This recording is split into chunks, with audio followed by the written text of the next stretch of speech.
ඔව්. මම එන ඉතින් කියලා එනවා තමයි ඉතින්. ඊයකින් වැඩි වෙලා තියෙන්නේ කියලා දන්නේ නැහැ. දන්නේ නැහැ ඉතින් අපි මේ උදේ පාන්දර අපි දන්නේ. පැට්‍රල් රුපියල් 12කින් වැඩි වෙලා තියෙනවා. රුපියල් 12කින්. හරි යාර දුසරණයි මේ අනුර මහත්තයා. රුපියල් 12කින් වැඩි වෙලා නේ. කොයි වෙලද දැනගත්තේ? දැන් තමයි දන්නේ. දැන් තමයි සෙට් එකට ආවට පස්සේ දන්නේ. මොකද හිතෙන්නේ? දැන් දෙයක් නැහැ ඉතින් වෙන දෙයකට මුල දෙන මොන කරන්නේ නේ. මේ කිව්වා කියලා වෙනස් වෙන්නේ නැහැ.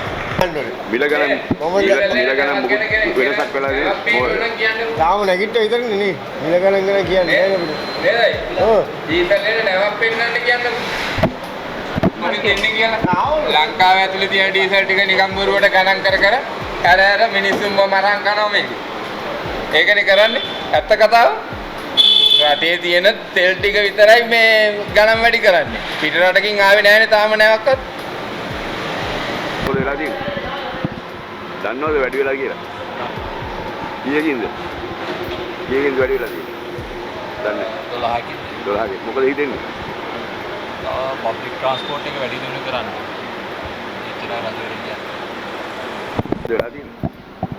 ඒක කොහොමද දන්නේ? අද නැසලාද? වැඩි වෙලා නේද? අද වැඩි වෙද?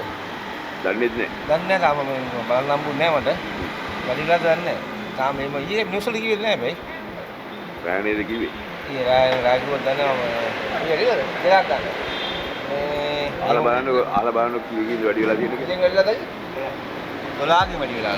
දන්නේ නැහැ පිටින් අපි විතර දන්නේ නැහැ නේ. මොනවා කරන්නද ඉතින් රටේ පස්ස තමයි දෝවා. ඉතන මිල වැඩි වෙලාද අඩු වෙලාද මොකද වෙලා තියෙන්නේ? කොහොමද දන්නේ දවස් තුනකින් තෙල් ගහන්න මේ විදිහට ගහ ගන්න.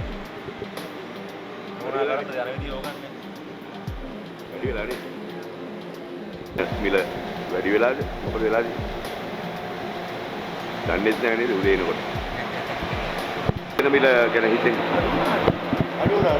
ඇත්තටම අඩු වෙන ගැන හොඳයි ඉතින් අවුලක් නෙමෙයි සහනයක් තියෙන මිනිස්සුන් මගින් තුනක් යන මගින් දැන් හිතාගෙන ඉන්නේ අඩු වෙලයි කියලාද? වැඩි වෙලාද?